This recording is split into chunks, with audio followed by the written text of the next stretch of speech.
God of War is right around the corner, and word on the street is it's pretty good. We don't have a before you buy review up yet, but we did want to gather some info and give you all the things you need to know about the game before getting your hands on it. So here we are, let's get started off with number 10.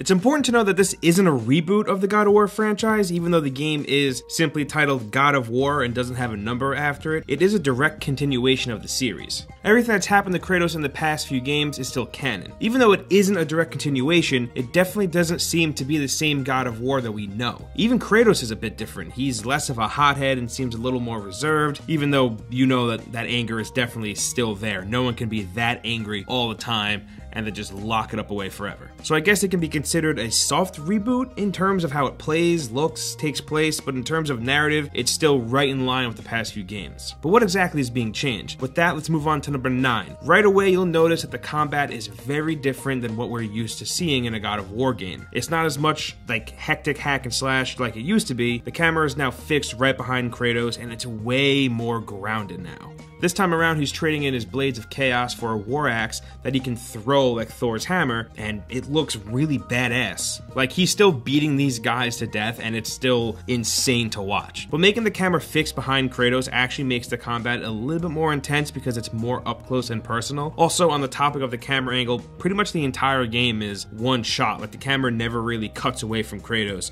so you get to see his whole adventure in pretty much one take. Unless you die, then you know how dying works in video games. You get the black screen and then you start over. Moving on to number 8, another big addition to God of War, surprisingly enough, are boats. Boats are a pretty big deal in this game. According to the creative director, Cory Barlog, 25% of the game is actually covered by boats. I know a whole point about boats might seem kind of weird and stupid, but they play a really big part. Now this entry into the series has a bigger emphasis on narrative and character development than the past few games. A lot of the character building between Kratos and his son is gonna happen while on a boat, because when you're stuck in the middle of the water with nowhere to go, you're kind of forced to talk. Not only are boats used to traverse around the map in God of War, but it's also used as a narrative tool, and I'm really hoping for some weird, tense, awkward conversations to be had here.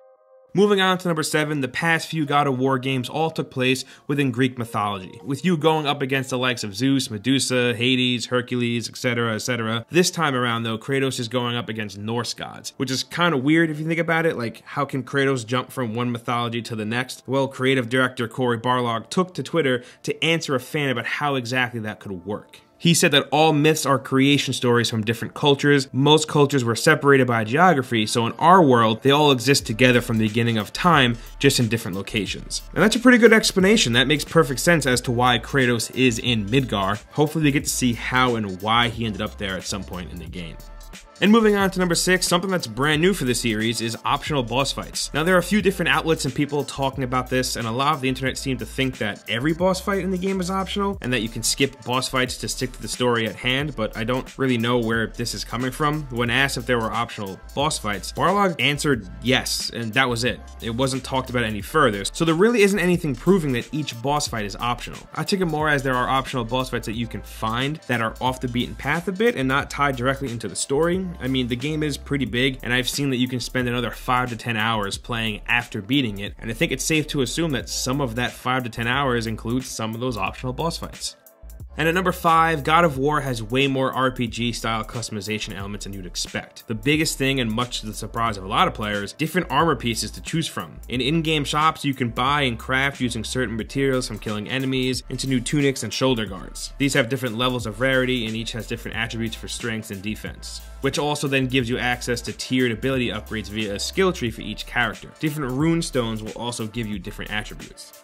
While we're on the topic of customization, this leads right into point number 4. God of War does have a progression system as well, with a surprisingly big skill tree to mess around with. You're able to dump points into certain skills and make Kratos play the way you want him to play. With all the customization and the progression system, you can lean towards a defensive or offensive character build, giving you a bit more player choice for a God of War game and to cater a bit more to your playstyle. The gear stats and progression system really contribute to the overall character level that governs your strength, defense, vitality, and cooldowns. So everyone should really have their own version of Kratos, and each one feeling and controlling a little bit differently. Moving on to number 3, level design in this new God of War game is more hub-based and, according to interviews with the developers, a bit more inspired by stuff like Bloodborne. Shortcuts are riddled throughout, and there are meaningful ways of getting around and wrapping back around to other sections. And this is because the game emphasizes exploration. You want to build a stronger character and learn about this new world, so the game gives you plenty of puzzles to solve, hidden things to find, and side objectives and encounters to pursue. According to info, there aren't an overwhelming amount of side quests like a typical open world game, but enough to influence you to earn more to upgrade Kratos. Portals you discover along your adventure work as fast travel points to allow you to travel back to the game world central hub, where you can then bounce around between portals and sections. Moving on to number 2, one of the biggest new additions to God of War is the fact that Kratos has a son named betrayus, who plays a really big role. So far from what we've seen, it looks like Atreus is going to be with you for the entire game and will actually be playable during certain sections. But he isn't there to just follow you around and be useless. He actually has something to bring to the table, and he'll help you out during combat. He has a bow that he'll use, taking quick shots when he can, and he also has thunder-like power, seeing that he is the grandson of Zeus. That definitely makes sense. Other than that, we really don't know too much about Atreus, but I'm sure with the game releasing very soon, we're going to learn a hell of a lot more. And finally, at number 1, we're going to finish up with some quick housekeeping. God of War is releasing on April 20th exclusively on the PS4. It has a standard edition, a collector's edition that costs $130 USD, that comes with a statue, a steelbook, and some digital and physical goodies. Then there's the Stonemason edition, which includes everything in the collector's edition, plus some more goodies like a talking keychain, and that goes for $150 USD. The game will take advantage of the PS4 Pro by offering a resolution mode, which will favor a 4K resolution at the expense of a lower FPS, with it being capped at 30 frames per second, and a performance mode that plays at a lower resolution but focuses more on the FPS, allowing it to cap out at 60. So those are the key things we think you need to know about God of War. It's dropping soon and we want to know how you're feeling. We've been avoiding reading most reviews out there, but are you more excited after seeing the game's high praise? Will you miss the feel of the classic previous games? Let's talk about anything God of War down in the comments below. And as I'm sure you already know, hitting the like button really helps us out, and if you're new here for some reason, we put out videos like this every single day, and the best way to get them is by subscribing to the channel. As always, thank you for stopping by and hanging out with us, and we'll see you next time right here in Gameranx.